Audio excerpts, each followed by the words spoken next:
monde, c'est Soulef avec vous. Aujourd'hui, on va réaliser une délicieuse recette très simple et très facile, une tarte aux framboises. Vous étiez nombreuses et nombreux à me l'avoir demandé. Je vais partager une version de la tarte aux framboises qu'on aime beaucoup à la maison. Une tarte aux framboises à la confiture de framboise, crème de pistache et ganache au chocolat blanc, garnie avec des framboises fraîches, très délicieuse, très gourmande. Alors suivez-moi pour avoir les détails de cette réalisation. Tout d'abord, on va commencer par la pâte. Alors pour la pâte, on aura besoin de farine, on aura besoin de beurre bien froid, on aura besoin de sucre glace, d'un peu d'amande. Alors si vous n'avez pas de l'amande, vous pouvez tout juste remplacer ça par de la farine ou encore si vous aimez de la maïzena. On aura besoin d'un jaune d'œuf, d'une petite pincée de sel et on aura besoin de vanille. Pour préparer la pâte, je vais utiliser mon Thermomix. Je vais mettre la farine, le sucre glace, l'amande en poudre, juste une toute petite pincée de sel. On va ajouter aussi l'extrait de vanille, juste un peu, le beurre. Les ingrédients, vous allez les trouver en bas dans la boîte de description. On va activer le blender. Je vais l'activer en turbo pour sabler la pâte. Donc je vais faire turbo, 1 seconde et je vais faire 5 à 6 pulsations.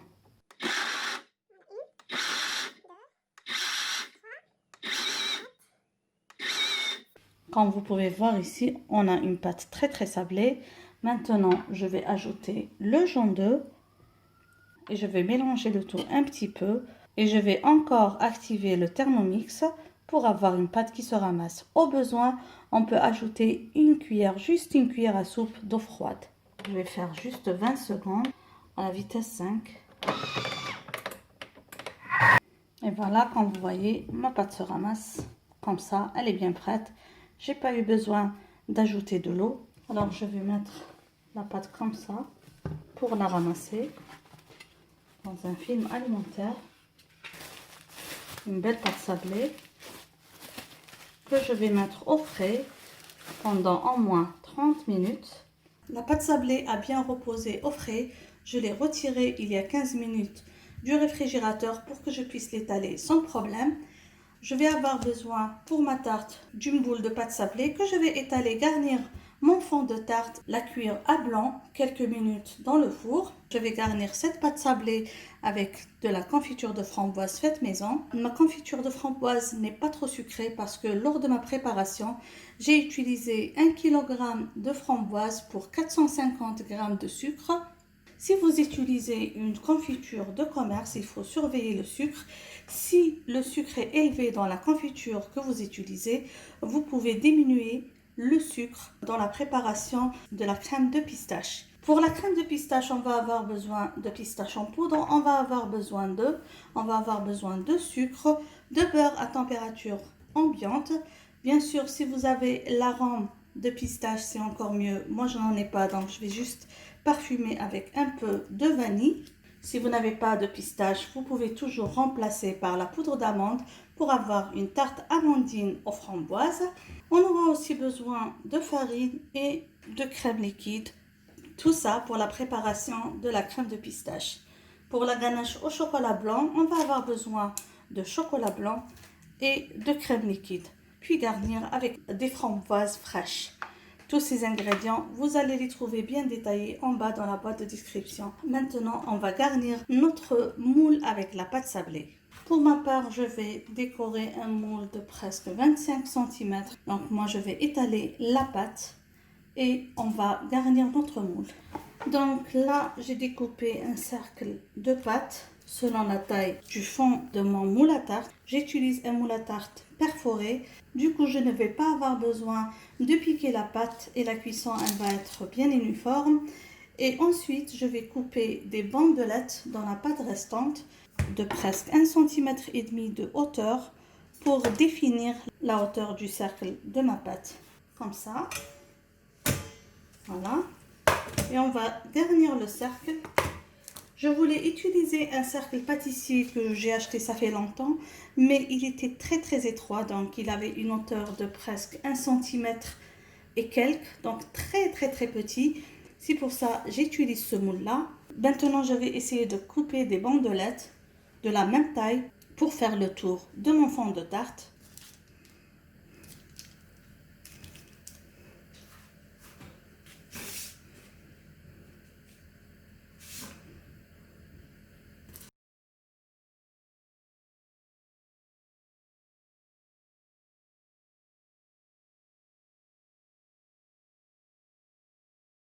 J'aurais aimé avoir un moule plus petit que celui-là, parce que comme vous voyez, celui-là est un peu haut.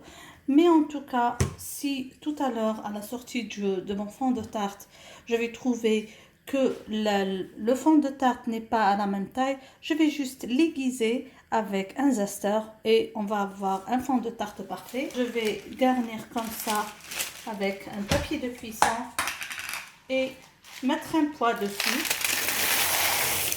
Alors, vous pouvez utiliser des haricots blancs, vous pouvez utiliser des pois chiches, du riz. Avant d'acheter ces petites boules qui sont en céramique, j'utilisais du riz et je gardais toujours ce riz pour les fonds de tarte et la cuisson était parfaite. Donc là, je vais faire une cuisson de presque 10 minutes. Le temps de préparer la crème à la pistache et de continuer notre préparation. On va passer maintenant à la préparation de notre crème aux pistaches. Donc je vais commencer par fouetter le beurre avec le sucre. Alors comme vous allez voir, moi je vais faire une petite quantité de crème à la pistache. Si vous ne voulez pas garnir votre tarte avec de la ganache au chocolat blanc, vous pouvez doubler les quantités de la crème de pistache. Donc on va crémer le sucre et le beurre. On ajoute l'œuf.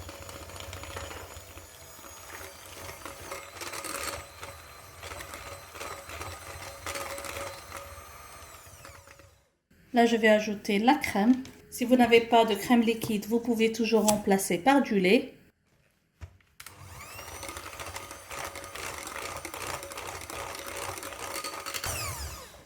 Et là, on va introduire les pistaches en poudre, l'extrait de vanille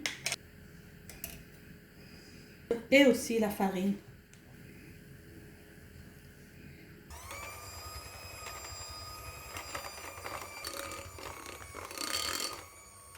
Je vais mettre de côté jusqu'à ce que le fond de tarte soit bien cuit.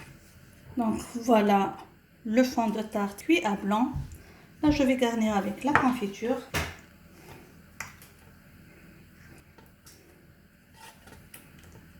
L'équivalent de 2 à 3 cuillères à soupe de confiture de framboise. J'ai placé ma crème de pistache comme ça dans une poche à douille juste pour garnir rapidement mon fond de tarte et surtout pour ne pas faire bouger trop la confiture. Comme ça va être plus facile.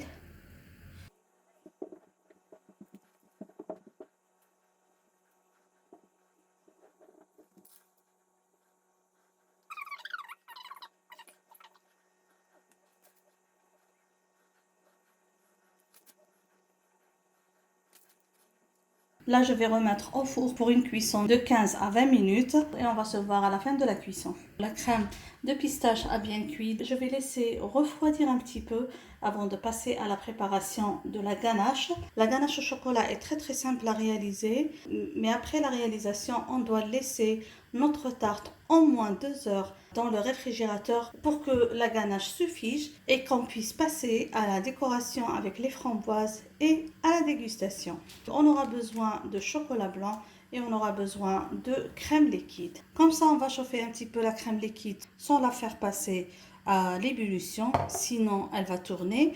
Et en même temps, au micro-ondes ou bien au bain-marie, je vais faire fondre tout doucement le chocolat blanc. Alors comme ça, comme vous voyez, j'ai fait passer le chocolat à peu près 5 fois 10 secondes au micro-ondes. Vous voyez, il n'a pas complètement fondu, mais avec la chaleur du saladier, je fais tourner jusqu'à avoir un mélange bien homogène. Là, j'ai chauffé la crème liquide et je vais commencer à l'introduire tout doucement. Donc, j'ajoute une petite quantité. Je l'introduis bien à mon mélange.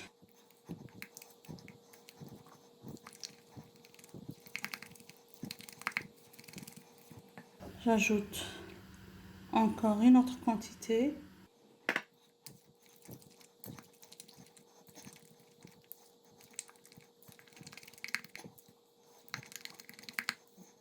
la dernière quantité.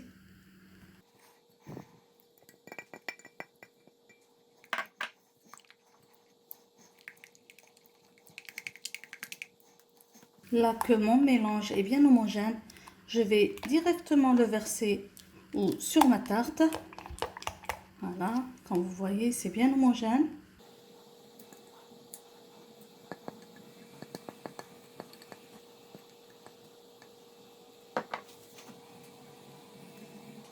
Et on va mettre au frais jusqu'à total refroidissement pour passer à la décoration avec les framboises. Voilà, la ganache de chocolat s'est figée un petit peu. Je vais commencer à décorer avec des framboises que j'ai lavées et que j'ai laissées sur un papier absorbant pour qu'elles s'égouttent de leur eau. J'ai trié les framboises des plus grandes aux plus petites pour mettre les plus grandes au centre et les plus petites tout autour. Comme vous voyez, moi j'ai fait une version très simple de cette tarte aux framboises. Vous pouvez bien sûr farcir les framboises avec la ganache au chocolat et les placer à l'envers, chacun son goût. Moi je préfère des framboises nature, toutes délicieuses, toutes fraîches. Donc je fais ainsi jusqu'à épuisement de toutes les framboises.